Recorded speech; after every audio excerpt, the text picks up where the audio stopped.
स्वागत है बच्चे लोग आप सभी का आई गेट भिलाई में। तो हम लोग इस वाले वीडियो लेक्चर में क्या करने वाले हैं सर इत्मीनान से समझ लीजिएगा। मैं ना एक सीरीज चला रहा हूँ जिसमें ना गेट के प्रीवियस ईयर के सारे क्वेश्चंस मैं आपको सॉल्व कर करके विद एक्सप्लेनेशन दिखा रहा हूँ।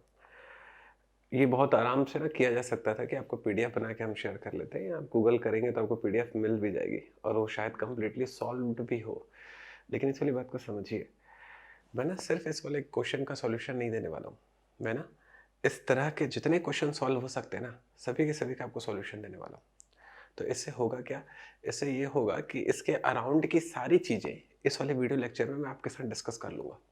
तो इसके अराउंड की जब सारी चीज़ें इस वाले वीडियो लेक्चर में जब डिस्कस हो जाएंगी तो बात को ज़रा समझना, ये पर्टिकुलर क्वेश्चन तो अब दोबारा गेट एग्जाम में नहीं आएगा, लेकिन इसके अराउंड का अगर कोई क्वेश्चन आया तो आप उसे बहुत आराम से डील कर पाओगे। इस वाले वीडियो लेक्चर में ये वाला बेनिफिट आपको मिलने वाला है। तो ये वीडियो लेक्चर बेनिफिशियल क्यों है, मैं हर बार इस वाली बात को रिपीट करता हूँ। ये आपके लिए सिर्फ और सिर्फ इसलिए बेनिफिशियल है क्योंकि मैं सिर्फ इस वाले वीडियो लेक्चर में इस वाले क्वेश्चन का सॉल्यूशन नहीं दूंगा, ये तो दूंगा ही दूंगा, साथ में इसके अराउंड की सारी चीज़ें दूंगा। तो मेरे साथ अंत तक बने रहिएगा। मैं हर एक बात बहुत आराम से डिटेल में समझाते हुए आगे लेकर जाने वाला हूँ। चलो सुनते हैं। गेट CS 2017 का पेपर मैं आपसे डिस्कस करूंगा। इसमें कंप्यूटर साइंस और इंफॉर्मेशन टेक्नोलॉजी ब्रांच होगी, जनरल एप्टीट्यूड होगा। चलिए पहला वाला क्वेश्चन आपसे डिस्कस करने वाला। फर्स्ट वाला क्वेश्चन सुनते हैं। फर्स्ट क्वेश्चन पे लिखा हुआ है find the smallest number y such that y into 162, ये इंटू है ना, यहाँ पे लिखा भी है उन्होंने साफ साफ कि आपको कंफ्यूजन ना आ जाए, y और x का लिखा भी है y multiplied by 162 is a perfect cube. ये न्यूमेरिकल एबिलिटी का क्वेश्चन है। ये जरा इतना से सुनते हैं। वो क्या कह रहा है क्वेश्चन में कि हमको ना y की ऐसी वैल्यू निकालनी है कि जब हम y इंटू 162 करें, जब हम y इंटू 162 करें तो एक परफेक्ट क्यूब बन जाना चाहिए। तो पहले परफेक्ट स्क्वायर परफेक्ट क्यूब होता क्या है वो समझ लो। परफेक्ट स्क्वायर या परफेक्ट क्यूब वो नंबर होते हैं जिनका परफेक्टली स्क्वायर रूट या क्यूब रूट निकाला जा सकता हो। अगर कोई नंबर परफेक्ट स्क्वायर होगा तो उसका परफेक्टली स्क्वायर रूट निकाला जा सकता होगा। अगर कोई नंबर परफेक्ट क्यूब होगा तो उसका परफेक्टली क्यूब रूट निकाला जा सकता होगा। अभी मैंने आपको कंसेप्ट दे दिया। तो वो चाहता है कि ना नंबर जो बने 162 में y का मल्टीप्लाई करने के बाद वो एक परफेक्ट क्यूब बनना चाहिए। ठीक है भाई, तो परफेक्ट क्यूब हम उसको बना लेंगे। कैसे बनाएंगे सर? मैं क्या करता हूँ, इस 162 को ना फैक्टराइज करता हूँ, 162 को छोटे छोटे फैक्टर्स में तोड़ता हूँ। तो जैसे ही मैं ना 162 को ब्रेक करने जाऊंगा, जैसे ही 162 को ब्रेक करने जाऊंगा तो मैं देख रहा हूँ ये कि ये 4 से चला जा सकता है क्या? अगर ये 4 से इसको बेचते तो नहीं जाएगा, 4 से ये नहीं जा सकता। ठीक है भाई, 4 से ये नहीं जाएगा। तो 2 से बेच दे क्या, तो ये जाएगा 2 8 जा 16, 2 1 जा 2। ठीक है, तो मेरे को दिखाई दे रहा है कि 81 इंटू 2 है और 81 कुछ और नहीं होता है, 81 दरअसल 3 की पावर 4 होती है। तो मैं 162 को, ये y इंटू 162 था, मैं इस 162 को लिख सकता हूँ 2 इंटू 3 की पावर 4। ठीक है, अब क्योंकि मेरे को परफेक्ट क्यूब बनाना है, मतलब ये कि ये नंबर, ये सारा का सारा नंबर परफेक्ट क्यूब तब बनेगा जब इसका बहुत इजीली क्यूब रूट निकाला जा सकता होगा। तो क्यूब रूट निकालने के लिए मैं इस 2 इंटू 3 की पावर 4 को सिर्फ आपके समझने के लिए ऐसे लिखूं, चल जाएगा? देखो तो जरा, 2 इंटू 3 की पावर 3 इंटू 3, या फिर इस 3 को इधर ले आता हूँ, ऐसा लिखूं, चल जाएगा?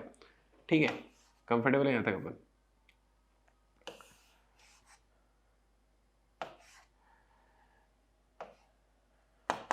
पता चला? ठीक है, तो अब मुझे क्या चाहिए, ये 3 की पावर 3 का तो क्यूब रूट बहुत आराम से निकल जाएगा जो कि 3 बनेगा। तो ये वाली चीज तो परफेक्टली क्यूब वाली चीज को डिफाइन कर देती है, इसका तो रोल खत्म हो गया। दिक्कत मेरे को दरअसल इसमें आने वाली है, इसका मैं क्या करूं? तो मेरे को ना y की जगह पर कुछ ऐसा नंबर सोचना चाहिए जिसका 2 और 3 से मल्टीप्लाई करवाने के बाद अपने को वो दोनों क्यूब के फॉर्म में मिल जाए। तो मैं y की जगह पर अपना नंबर ऐसे सोच रहा हूँ दिमाग में। तो अगर मेरे को y की जगह पर कोई और नंबर सोचना है तो मैं क्या करने वाला हूँ, y की जगह पर लिखने वाला हूँ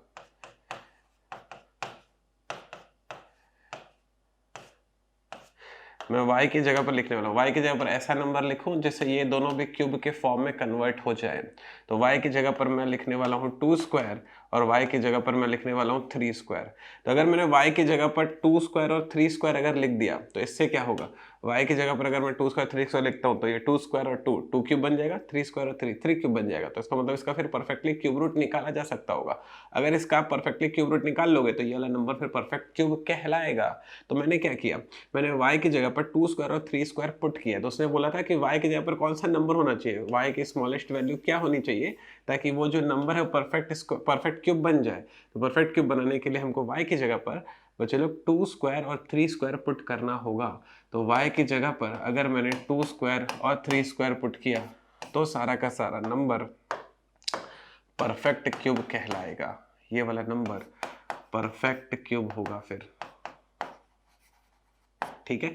तो 2 स्क्वायर और 3 स्क्वायर जैसे मल्टीप्लाई करता हूँ तो बोलता है 9 4 जा 36, तो उसकी वैल्यू आती है 36। तो मेरा राइट आंसर है इस क्वेश्चन का 36। पता चला, आइडिया मिला आप सारे बच्चों को कैसे डील करना था। देखो जरा इत्मीनान से, कोई डाउट वगैरह हो तो मुझसे कमेंट सेक्शन में आप बिल्कुल पूछो। लेकिन बढ़िया क्वेश्चन था, गेट एग्जाम में सॉल्व करने वाला क्वेश्चन था, 1 नंबर का सवाल आया था। मिलते हैं नेक्स्ट वाले सवाल पर। चलिए हम लोग पहुंच चुके हैं क्वेश्चन नंबर 2 पर। गेट 2017 CS ब्रांच का क्वेश्चन है ये, सुनते जाइएगा। क्या लिखा हुआ है, Rahul, Murali, Srinivas and Arul are seated around a square table. Rahul is sitting to the left of Murli. Srinivas is sitting to the right of Arul. Which of the following pair seated opposite to each other? अब ये ना एक sitting arrangement का question है। Exam में ना हमारे ऐसी पजल्स आती हैं जिसमें वो ना सिटिंग अरेंजमेंट आपसे चेक करवाते हैं। तो आपको ना ये वाली चीज़ बहुत इत्मीनान से देखनी है कैसे डील होता है। इन सारे क्वेश्चंस में ना आपको थोड़ा थ्योरी दे रहा हूँ। इन सारे क्वेश्चंस में ना आपको ना पूरा क्वेश्चन पढ़ के सॉल्व नहीं करना है। जैसे मैंने भी पूरा क्वेश्चन पढ़ा, हो सकता है आपने ध्यान से सुना भी होगा लेकिन कुछ कनेक्ट नहीं हो पाया होगा। तो ना जानबूझकर ऐसा करते हैं सिटिंग अरेंजमेंट के क्वेश्चन में, वो क्या करेंगे, जानबूझकर ना चीज़ें ऊपर नीचे कर देंगे। चीज़ें ऊपर नीचे कर देंगे कहने का मतलब है कि कोई लाइन जिसकी ज़रूरत आपको बाद में पढ़नी से वो पहले लिख कर दे देंगे। तो अगर आपका ऐसा बिहेवियर है कि जो चीज़ पहले आई उसको आपको पहले ही सॉल्व करना है या पहले ही अप्लाई करना है, तो फिर ये क्वेश्चन आपसे नहीं बनेंगे। वो पर्पसली ऐसा करते हैं कि कोई ऐसी चीज़ जिसकी ज़रूरत बहुत बाद में पड़ती है वो पहले ऊपर ऊपर लिख कर दे देते हैं, और आप अगर उसको यूज़ करने लगे तो आप परेशान हो जाओगे और फिर वो क्वेश्चन सॉल्व होगा, फ्रस्ट्रेट होकर आगे बढ़ जाओगे। तो मैं क्या कहने की कोशिश कर रहा हूँ, जब भी सिटिंग अरेंजमेंट के क्वेश्चन आए, रीजनिंग खासकर, तो उसका टास्क होता है आपको पजल करने का, आपको परेशान करने का। तो ज़रा बात को समझना कि जब वो आपको ना परेशान करने की कोशिश करे तो बहुत पेशेंस के साथ, बहुत इत्मीनान से, एकदम ठंडे दिमाग से उसको डील करने की कोशिश करना। ऐसा होगा कि बहुत सारी चीज़ें ना वो पहले पहले लिख कर दे देंगे जिनकी आपको ज़रूरत भी नहीं पड़ेगी, तो उनको ना उस वक्त ही लगाने की ज़रूरत नहीं है। आप क्वेश्चन को आगे सॉल्व करो, फिर जब जो जो चीज़ें आप उस वक्त लगा सकते हो लगा लेना, फिर लास्ट में दोबारा क्वेश्चन के पास जाना और दोबारा क्वेश्चन को रीड करना। तो जब आप सेकंड टाइम में क्वेश्चन को सॉल्व करने आओगे ना तो बची कुछ चीज़ें भी फिर कहीं ना कहीं एडजस्ट हो जाती है। तो पहले वाले पेज पर ना कुछ चीज़ें लगेंगी, ऊपर की कुछ चीज़ें बच जाएंगी क्योंकि जानबूझकर उसको पहले दे देते हैं, और फिर जब दूसरी बार आओगे ना तो वो वाली चीजें भी ऑटोमेटिकली फिर सेट होती हुई दिखेगी। ये है सिटिंग अरेंजमेंट को सॉल्व करने का सही ट्रिक, कि वो पर्पसली ऐसा डेटा जिसकी जरूरत नहीं पड़ती वो पहले लिख कर दे देते, आपको बहुत इत्मीनान से उसको बाद के लिए बचा कर रखना है, आगे की चीजों को सॉल्व करना है। पूरा क्वेश्चन एक बार में सॉल्व नहीं करना है, लाइन बाय लाइन सॉल्व करना है। मैं करके बताता हूँ। 4 लोग हैं, R, M, S और A are seated around a square table. तो मैं क्या कर रहा हूँ, एक स्क्वायर टेबल सबसे पहले फ्रेम कर लेता हूँ। तो ये मैंने ना एक स्क्वायर टेबल सोची है, ठीक है, स्क्वायर बोल रहा है तो चलो स्क्वायर ही कर दो, ऑल द रेक्टेंगल हो गया। तो ये कुछ ऐसा है, ये स्क्वायर टेबल है, ठीक है। अब वो क्या बोलता है, Rahul is sitting to the left of Murali. अब आपको अपने मन से सोचना है कि चलो मुरली कहीं भी बैठा होगा, तो मैंने अपने मन से ना मुरली के लिए ना ये वाली जगह डिफाइन कर दी। मैंने मन से मुरली को बोला कि आप इस वाली जगह पर आकर बैठ जाओ। अपने मन से मैंने मुरली के लिए जगह डिफाइन कर दी, ठीक है। अब मेरे को क्या करना है, मेरे को बताना है कि मुरली का लेफ्ट कौन सा आएगा। अब जरा बात को समझना, जब मुरली इस तरफ देख रहा होगा तो मुरली का जो लेफ्ट हैंड है ना वो नीचे की तरफ आ रहा है, फिर मतलब ये वाली जगह मुरली का लेफ्ट वाली जगह बन रही है, ठीक है। This is the left of the Murali. तो कह रहा है कि मुरली के लेफ्ट में हमको राहुल मिलेगा, तो मैंने यहां पर राहुल को बैठा दिया, ठीक है। फिर वो क्या कहता है, वो कहता है Srinivas is sitting to the right of Arul. अब देखो यहां पर ना श्रीनिवास और अरुल दोनों की जगह डिफाइंड नहीं है, लेकिन मेरे को कुछ ऐसे बैठाना है, मेरे पास क्योंकि 2 ही जगह खाली है, एक ये वाली और एक ये वाली, तो मेरे को कुछ ऐसे बैठाना है कि अरुल के राइट में श्रीनिवास दिखना चाहिए। तो अगर मानो मैंने अरुल को इस तरफ बैठाया, अगर मैंने अरुल को इस तरफ बैठाया, ऐसा उसका फेस जाएगा तो राइट हैंड इधर आ रहा है, इसका मतलब श्रीनिवास यहां पर जाएगा। और अगर आपने इसका उल्टा किया तो फिर अरुल के राइट में आपको श्रीनिवास नहीं दिखेगा, आपको अरुल को यहीं बैठाना पड़ेगा। तो ये मेरे हिसाब से उनका सेटिंग अरेंजमेंट हो गया, ठीक है। फिर क्या बोलता है वो, which of the following pair seated opposite to each other, तो बोल रहा है कि कौन सा पेयर जो अपोजिट बैठा हुआ है। तो पहला लिखा हुआ है राहुल और मुरली, राहुल और मुरली अपोजिट तो नहीं है, तो ये मेरा आंसर तो नहीं है। दूसरा लिखा हुआ है श्रीनिवास एंड अरुल, श्रीनिवास और अरुल अपोजिट तो नहीं है, तो आंसर तो नहीं है।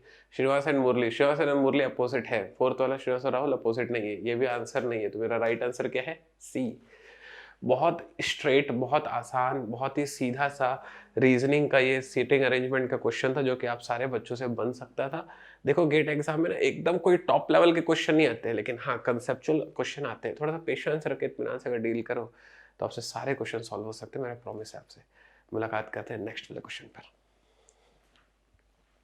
चलिए चलो, इस वाली वीडियो लेक्चर सीरीज में हम लोग पहुंच चुके हैं क्वेश्चन नंबर 3 पर। क्वेश्चन नंबर 3 इंग्लिश का क्वेश्चन था, गेट CS 2017 का मैं डिस्कस कर रहा हूँ मैं। क्वेश्चन नंबर 3 जरा इतना से सुन लीजिए, बहुत ही बेसिक लेवल की इंग्लिश है, बहुत आराम से आप इसको डील कर सकते थे। क्या लिखा हुआ है, research in the work place reveals that people work for many reasons. ठीक है, वो ये कह रहे हैं कि ना वर्क प्लेस पर जो लोग हैं ना, वो बहुत सारे रीजन्स के साथ काम करते हैं, बहुत सारे रीजन से काम करते हैं। अब उसके बाद ऑप्शन लिखा हुआ है money beside, beside money, money besides, besides money. ठीक है, तो अब ये 4 ऑप्शन है जिनको ना मुझे दरअसल यूज करना है। तो मैं आपको ये 4 ऑप्शन ना यूज करके बताता हूँ, जरा इत्मीनान से देखना कैसे यूज होंगे ये। देखो जरा इत्मीनान से एक एक्सप्लेनेशन दे रहे, सुन लीजिए इत्मीनान से। देखो अगर मैंने यहाँ पे ना मनी बिसाइड लिखा या बिसाइड मनी लिखा, तो ये कोई भी सेंस प्ले नहीं करेगा। क्यों सर? क्योंकि ये जो बिसाइड है ना, इस बिसाइड का मीनिंग होता है next to, sit beside me, अपन ऐसे बोलते हैं ना कि मेरे बाजू में आकर बैठो। पॉइंट आ रहा है समझ में? तो ये जो बिसाइड का मतलब होता है ना, नेक्स्ट टू होता है। Got it? तो यहाँ पर नेक्स्ट टू वाला सेंस ही नहीं है, पता है? पर सेंस कैसा है? सेंस ऐसा है कि ना लोग ना बहुत सारे कारणों से काम करते हैं मनी के अलावा। मतलब कि लोग अगर जा रहे हैं कहीं ऑफिस में काम करने के लिए, तो ठीक है उनको पैसे की जरूरत है, लेकिन उसके अलावा बहुत सारी चीजें होती है जो उनको मोटिवेट करती है कि उस वाली जगह पर जाकर वो अच्छा करें। फॉर एग्जाम्पल वहाँ का वर्क कल्चर, अगर वहाँ का वर्क कल्चर बहुत अच्छा है, तो भले थोड़ा बहुत सैलरी कम भी है तो भी इंसान खुश रहता है। क्यों? क्योंकि वहां पर जो उसके अराउंड लोग हैं सारे के सारे सपोर्टिव है, हर सुख दुख में एक दूसरे के साथ खड़े रहते हैं, तो मजा आता है वहां पे काम करके। तो ये एक मैंने आपको एग्जांपल के तौर पर बताया कि ऐसे रीजंस होते हैं। तो मेरे को उनको ये इस वाले सेंटेंस में ये कन्वे करना है कि पैसों के अलावा और भी बहुत सारे रीजंस होते हैं जिससे जिसके कारण लोग काम करते हैं। तो पैसों के अलावा या पैसों के साथ और भी बहुत सारे रीजंस होते हैं, तो वो बिसाइड्स कन्वे करेगा। इस बिसाइड्स की मीनिंग होती है इन एडिशन टू। थी ना समझ में? तो ये जो बिसाइड्स है ना, वो इन एडिशन टू के सेंस में यहाँ पर आएगा। तो पॉइंट जरा से समझना। अब मैं सेंटेंस आपको बोल के बताता हूँ। आपने इतनी बेसिक से इंग्लिश है ना, इंग्लिश 100 दफा इसके पहले सुन रखी होगी। मैं सेंटेंस पढ़ूंगा ना, आपको समझ में आ जाएगी सही साउंड कौन सा कर रहा है। तो कभी कभी एग्जाम में ऐसा होता है कि अगर आपने ना सही इंग्लिश हर जगह, मतलब बहुत सारी जगह सुन रखी है, और एग्जाम में आप बैठे रहो, इंग्लिश के ग्रामर के नियम भी आपको नहीं पता है कि क्या प्रीपोजिशन है, क्या एडवर्ब है, आपको नहीं भी पता है, छोड़ो वो सब कुछ। बस एक बार सेंटेंस को ना प्रॉपर रीड करके देखो, आपको ना एकदम ऑटोमेटिक दिमाग में क्लिक करने लगता है कि यार ये वाली चीज एकदम सही साउंड करो, यही राइट होगा। मैं बताता हूँ कैसे। जैसे देखो, अगर मैंने ना इस सेंटेंस को पढ़ा, research in the work place reveals that people work for money for many reasons, money besides money. Research in the workplace reveals that people work for many reasons besides money। बहुत सही sound हो रहा है और एकदम exact इसी form में ये यूज होता है, प्रीपोजिशन के टर्म्स में यूज हुआ यहाँ पर, जिसका मीनिंग है इन एडिशन टू। इस सेंटेंस की मीनिंग थी कि रिसर्च से पता चलता है कि वर्क प्लेस पर जो लोग काम करते हैं वो पैसों के अलावा और भी कई रीजन से कर रहे होते हैं। राइट आंसर है इसका बिसाइड्स मनी। बहुत ही बेसिक लेवल की इंग्लिश थी, स्कूल लेवल की इंग्लिश थी, जो आपके गेट एग्जाम पूछी गई थी। बढ़िया क्वेश्चन। मुलाकात करते हैं नेक्स्ट क्वेश्चन पर। चलिए बच्चों लोग, हम लोग डिस्कस करने वाले इस वाले वीडियो सीरीज से क्वेश्चन नंबर 4 पर। अब जरा एक बार इत्मीनान से मेरे को क्वेश्चन नंबर 4 आपके लिए सॉल्व करने दो, जरा धीरे धीरे सीखने की कोशिश करना। प्रोबेबिलिटी का क्वेश्चन है, आपके एग्जाम में फॉर श्योर प्रोबेबिलिटी के सवाल आते हैं। प्रोबेबिलिटी आपके पेपर में एप्टीट्यूड में पूछा जाएगा, और प्रोबेबिलिटी आपके पेपर में मैथमेटिक्स वाले सेक्शन में भी कवर होता है। तो प्रोबेबिलिटी का आना एकदम तय इसलिए है क्योंकि वो मैथ्स का भी है और एप्टी का भी है। और दूसरी बात, कम से कम 2 क्वेश्चन आएंगे, 3 भी आ सकते हैं, 4 भी पूछ सकता है वो, 2 तो एकदम तय पूछेगा। तो प्रोबेबिलिटी बहुत इंपॉर्टेंट चैप्टर होता है, जरा इतना से सीखना। मैं आपके लिए क्वेश्चन रीड कर रहा हूँ, जरा सीखने की कोशिश करना। क्या कहता है, the probability that a k digit number does not contain the digits 0, 5 और 9 इज। बोल रहा है कि एक k डिजिट का नंबर फ्रेम करना जिसमें 0, 5 और 9 ना हो तो उसकी प्रोबेबिलिटी क्या होगी। अब इसमें बहुत सारे कंसेप्ट हैं, मैं इन सारे कंसेप्ट को ना अपनी रेगुलर क्लास में डिस्कस करता हूँ, तो एक बार आपको रिवाइंड करके बता रहा हूँ, जरा इतना से सुनिएगा, सुनते जाओ जरा। मेरे को क्या करना है, k डिजिट का नंबर फ्रेम करना है। अगर मान लिया मेरे को 3 डिजिट का नंबर फ्रेम करना होता, बस एक बात है, ऐसे एक थॉट रख रहा हूं, मान लिया मेरे को 3 डिजिट का नंबर फ्रेम करना होता 1, 2, 3, 4 और 5 से। एक एग्जांपल लेके बता रहा हूं ताकि आपको कंसेप्ट याद दिला सकूं। मान लिया मेरे को 1, 2, 3, 4, 5 से 3 डिजिट का नंबर अगर फ्रेम करना होता, तो हम लोग कैसे सीखे, हम लोग करते क्या है, अगर मेरे को 3 डिजिट का नंबर फ्रेम करना है तो मैं 3 स्पेस क्रिएट करता हूँ, ठीक है। अब यहाँ पर 1, 2, 3, 4, 5 में से कोई भी आ सकता है, तो कितने तरीकों से यहाँ पर नंबर आ सकते हैं, 5 तरीकों से नंबर आ सकते हैं। यहाँ भी 1, 2, 3, 4, 5 में से कोई भी आ सकता है, तो कितने तरीकों से, 5। यहाँ भी 5, तो ओवरऑल कितना आ जाएगा, 5 की पावर 3। तो अब समझो कि ये पावर में 3 कैसे आता है। अगर मेरे को 3 डिजिट का नंबर बनाना है तो पावर में 3, अगर मेरे को 4 डिजिट का नंबर बनाना होता तो पावर में 4, अगर मेरे को 5 डिजिट का नंबर बनाना होता तो पावर में 5। इसका मतलब अगर मेरे को k डिजिट का नंबर बनाना होता तो ये सॉल्व होने के बाद, यहां पर 5 की पावर k बनता। ये समझे तुम, पहले वाली बात सीखे तुम। अगर मेरे को k डिजिट का नंबर बनाना होगा 1, 2, 3 और 4, 1, 2, 3, 4 और 5 से, तो ये मल्टीप्लाई होते होते ये 5 की पावर k बन जाएगा, जैसे भी 5 की पावर 3 बन रहा था। पहली बात समझे तुम कि 5 की पावर k कैसे बन रहा है। अब किसी बच्चे को अगर ये डाउट आया हो कि सर आपके पास 5 कैसे आया, तो ये तो मैंने एग्जांपल लिया ना, 1, 2, 3, 4 और 5। अभी क्वेश्चन पर थोड़ी गया हूं, बस आपको बता रहा हूं कि k डिजिट दरअसल क्या सिग्निफाई करने वाला है। ये जो k डिजिट लिखा हुआ है ना, ये दरअसल क्या सिग्निफाई कर रहा है। k डिजिट लिखने का मतलब कुछ और नहीं है, पावर में k आ जाएगा। 3 डिजिट लिखा होता तो पावर में 3 आ जाता, 4 डिजिट लिखा होता तो पावर में 4 आ जाता, इस तरीके से। तो अभी मैंने सिर्फ ये बताया कि देखो k डिजिट लिखने से क्या होगा, k डिजिट लिखने से कुछ नहीं होगा, सिर्फ पावर में k आ जाएगा। इतनी बात की दिमाग में, इस तरीके से होगा वो। अब आगे बढ़ते हैं, इसको हटाता हूं मैं, पावर में k आ जाएगा। ये वाली चीज को दोबारा से वीडियो रिवाइंड करके सुन लेना अगर नहीं समझ पाओगे तो। अब आगे सुनते, बोल रहा है कि इस बात की प्रोबेबिलिटी क्या होगी। अब समझो कि प्रोबेबिलिटी क्या होती है। प्रोबेबिलिटी होता है, उसकी डेफिनेशन बता रहा हूं, जो चाहिए बटा सब कुछ, मतलब कि favourable spaces upon sample spaces, ये उसकी डेफिनेशन है, ठीक है। मतलब कि मेरे को सब कुछ को डिवाइड करवाना जो चाहिए से, मतलब कि कैसा होगा, टोटल और ऊपर जाएगा नीडेड, मतलब कि फेवरेबल, ठीक है। तो प्रोबेबिलिटी अगर आपको चाहिए तो उसकी डेफिनेशन क्या होती है कि फेवरेबल स्पेसेस में डिवाइड करवाइए टोटल केसेस को, बस इतना ही काम होता है। तो प्रोबेबिलिटी निकालना है, ठीक है भाई, प्रोबेबिलिटी निकालता हूं। मेरे को क्या करना है, k डिजिट का नंबर फ्रेम करना है। k डिजिट का नंबर फ्रेम करना मतलब पावर में k आ जाएगा। अभी सिखाया था ना कैसे। अब जरा बात को समझो, उसने क्योंकि क्वेश्चन में नहीं लिखा है कि कौन सा डिजिट यूज करना है, जैसे मैंने उदाहरण के लिए यहाँ पर 1, 2, 3, 4, 5 लिखा था, उदाहरण के लिए मैंने मन से लिया था, तो इसने तो कुछ नहीं लिखा है। लेकिन तो अगर क्वेश्चन में कुछ ना लिखा रहे तो हम लोग बाय डिफॉल्ट 0 to 9 सारे ही डिजिट यूज कर सकते हैं। तो 0 to 9 में एक्चुअली कितने डिजिट होते हैं भाई, 10 डिजिट होते हैं। तो जैसे मैं वहां पर 1, 2, 3, 4, 5 करके 5 डिजिट यूज कर रहा था, क्योंकि क्वेश्चन में कुछ नहीं लिखा, तो यहाँ पर 0 to 9 में कोई भी डिजिट यूज कर सकते हो। मतलब कि आप कितने डिजिट यूज कर सकते हो, 10 अलग अलग डिजिट यूज कर सकते हो। आगे बात समझ में। तो वैसे ही होगा, 10 अलग अलग डिजिट्स के लिए अगर मैं k डिजिट का नंबर फ्रेम करने जाऊंगा तो फिर 10 की पावर k बनेगा, जैसे वहां पर 5 की पावर k बना था 5 डिजिट के लिए, तो यहाँ पर 10 डिजिट के लिए 10 की पावर k बनेगा। इतनी बात समझ में आ गई आपको।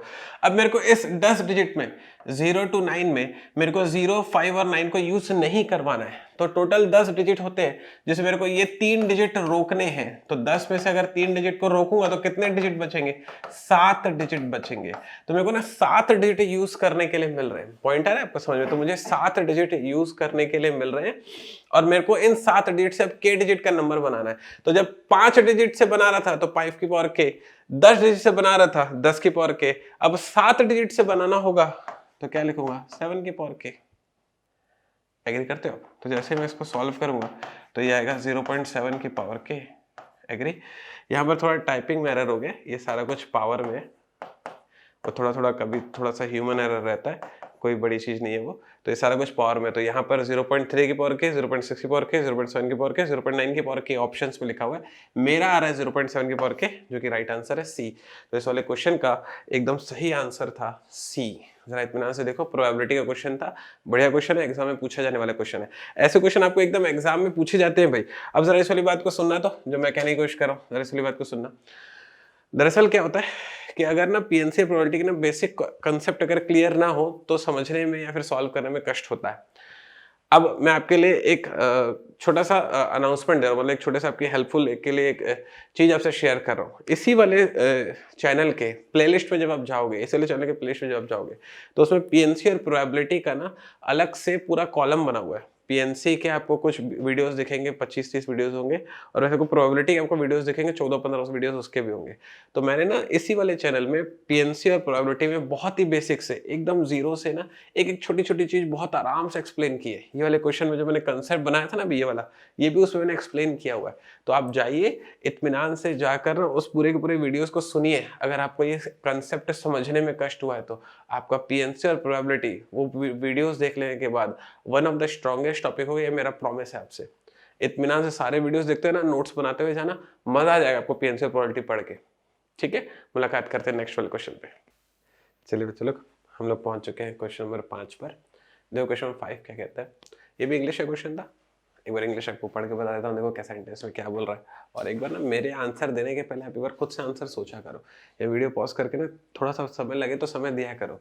तो उससे क्या होगा, उससे ये होगा कि ना जब मैं आपको राइट आंसर बता रहा हूँ तब आप ना कंपेयर कर पाओगे कि आपने ये वाली बात सोची और मैंने वाली बात बताई, और दोनों जब कनेक्ट कर रहे हैं तो यहाँ पर आप थोड़ा सा लैग कर रहे थे, बस थोड़ा सा और इम्प्रूव करने की ज़रूरत है, आप अच्छा कर लोगे। या ये भी फील आ सकता है कि यार मतलब मैंने जो है जो सोचा था और जो सर ने जो बताया है मैंने बहुत अच्छा सोच लिया सर से भी। ये दोनों चीज़ें आपको कॉन्फिडेंस देती है, चाहे आप मुझसे अच्छा सोचो, चाहे थोड़ा बहुत आगे पीछे रह जाए चीज़ें, दोनों ही चीज़ों में आप ही सीख रहे होते हो। तो थोड़ा सा भिड़ के अपने को करना है, ठीक है। चलो सुनो क्या कहता है, जरा सुनना। खुद कहता है क्वेश्चन में, after Rajendra Chola returned from his voyage to Indonesia, he dashed to visit the temple of Thanjavur. तो ये तंजावुर जो है एक जगह का नाम है, ठीक है। तो सीन क्या है, दरअसल सभी चीज़ को समझना। कभी कभी ना हम लोग ना एग्जाम में बैठे होते हैं और हम लोग को ना कुछ कुछ चीज़ें ना समझ में नहीं आती होती है। तो मैं ना एक छोटा सा पॉइंट आपसे शेयर कर रहा हूँ, हमेशा इस वाली चीज़ को ध्यान देना। इंग्लिश का ये रूल होता है, जो नेम होते हैं ना, नेम वो हमेशा कैपिटल लेटर से शुरू होते हैं। तो जैसे कैपिटल लेटर से शुरू हुआ है तो ये नेम है किसी जगह का। अब आपको ये वाली बात नहीं पता है कि ये तंजावुर, तंजावुरी इसको बोलते हैं, दरअसल तंजावुरी ये तमिलनाडु की जगह है। अगर आपको नहीं भी पता है तो उसमें परेशान होने की जरूरत नहीं है। बस अपने को इतना अंदाजा लग गया ना कि क्योंकि ये कैपिटल लेटर से स्टार्ट हो रहा है तो पक्का ये किसी न किसी जगह का नाम होगा। तो कुछ भी होगा, कहीं भी होगी वो जगह, क्या करना है अपने को, नाम है ना, बस इतना काफी है अपने लिए, ठीक है। तो ये लिखा हुआ है वो जी दरअसल होता है जब कोई इंसान ना शिप से ट्रैवल करके आता है। तो जब कोई इंसान जो है शिप से ट्रैवल करके आता है तो उसके लिए अपन उस ट्रैवल को, उस यात्रा को अपन वोजी बोलते हैं, ठीक है। तो क्या कह रहा है वो, after Rajendra Chola return from his voyage to Indonesia, तो इंडोनेशिया से वो इंसान वापस आया है और वापस आने के बाद he dash to visit the temple of Thanjavur. तो वो क्या कर रहा है कि ना जैसे इंडोनेशिया से वापस आया तो फिर इच्छा जता रहा है कि यार मेरे को अब तंजावुरी देखने के लिए जाना है, ठीक है भाई, ओके। अब यहाँ पर ऑप्शंस लिखे हुए, ही वॉज विशिंग होना चाहिए, ही इज विशिंग होना चाहिए, ही विश्ड होना चाहिए, या ही हैड विश्ड होना चाहिए। अब जरा इस वाली चीज को समझना। मैं कहने की कोशिश कर रहा हूँ कि ना ये ना बहुत ही बेसिक सा रूल है ग्रामर का, और ये बात आप लोग जानते भी हैं। आप लोग क्या जानते हैं कि अगर सेंटेंस प्रेजेंट टेंस में है तो सारे के सारे वर्ब प्रेजेंट टेंस में ही यूज किए जाएंगे। अगर सेंटेंस पास्ट टेंस में है तो सारे के सारे वर्ब पास्ट टेंस में ही यूज किए जाएंगे। अगर सेंटेंस फ्यूचर में होगा तो फिर सारा का सारा सेंटेंस फ्यूचर में होगा। ये नहीं होता है कि आपने फर्स्ट वाला फेज, मतलब सेंटेंस का छोटा सा पार्ट जिसको क्लॉज बोलते हैं, आपने पास्ट में रखा फिर उसके बाद जाके आपने फ्यूचर कर दिया, या फिर आपने उसको प्रेजेंट में रखा आगे जाकर उसको पास्ट कर दिया। ऐसा नहीं होता है। आपको टेंस को सेम बनाकर रखना होता है, और जिस टेंस में पूरा सेंटेंस चल रहा होता है, जिस सेंटेंस में सेंटेंस चल रहा होता है उसी टेंस को आपको मेंटेन करके रखना होता है। जैसे यहाँ पर एक टेंस यूज हुआ है, यहाँ पे लिखा हुआ है रिटर्न्ड। रिटर्न दरअसल रिटर्न्ड जो है ना, रिटर्न का सेकंड फॉर्म है ना। रिटर्न का सेकंड फॉर्म, वर्ब के 3 फॉर्म होते हैं ना, फर्स्ट सेकंड थर्ड, हालांकि होते तो 5 है लेकिन अभी अपन 3 फॉर्म जानते हैं तो उसी पे बात कर लेता हूं मैं। तो वर्ब का जो सेकंड फॉर्म होता है विच इज रिटर्न होता है, तो ये ना वर्ब के सेकंड फॉर्म में ही। तो मैंने ये चीज नोटिस करी कि ये V2 में, तो मैंने ये रूल क्या जाना मैंने कि अगर कोई सेंटेंस जो है कोई एक टेंस में होता है तो उस टेंस को आपको मेंटेन करके रखना होता है, तो वहां पर V2 में, तो यहाँ पर जो भी टर्म आएगा जो भी रहे वो पक्का किस में आएगा, V2 में आएगा, तभी तो मेंटेन रहेगा ना वो। देखते हैं V2 में कौन है, ये ही वॉज विशिंग है, ये इज MR प्लस ING वाला फॉर्म है। दूसरा है ही इज विशिंग, तो ये पास्ट वाला ING वाला फॉर्म है, इज वाला ING वाला फॉर्म है। ये कहीं से भी V2 वाला सेंस नहीं दे रहा है मेरे को, ये V2 वाला सेंस है। और ये हेड विश्ड, ये हेड विश्ड ने ये पास्ट परफेक्ट हो गया, this is called past perfect, मतलब ये पास्ट टेंस ही है, लेकिन पास्ट टेंस में भी 3-4 अलग अलग फेस होते हैं ना, एक होता है सिंपल पास्ट, फिर होता है पास्ट कंटिन्यूअस, फिर होता है पास्ट परफेक्ट, फिर होता है पास्ट परफेक्ट कंटिन्यूअस। तो ये ना दरअसल सिंपल पास्ट वाला चीज है, ये भी सिंपल पास्ट है, ये भी सिंपल पास्ट वाली चीज है, जिसमें V2 यहाँ भी यूज हो रहा है और V2 यहाँ भी यूज हो रहा है, तो ये इसका राइट आंसर है। इससे ये दोनों क्या होंगे, सेम सेंस कन्वे करेंगे, ये भी सिंपल पास्ट वाली चीज कन्वे करेगा, ये भी सिंपल पास्ट वाली चीज कन्वे करेगा। सीना है समझ में? तो सेंटेंस क्या से बनेगा, he wished to visit the temple of Thanjavur. Point है समझ में? तो इसका राइट आंसर था सी, विश्ड। ओके, इंग्लिश का बढ़िया क्वेश्चन था। मिलते हैं नेक्स्ट वाले क्वेश्चन पर।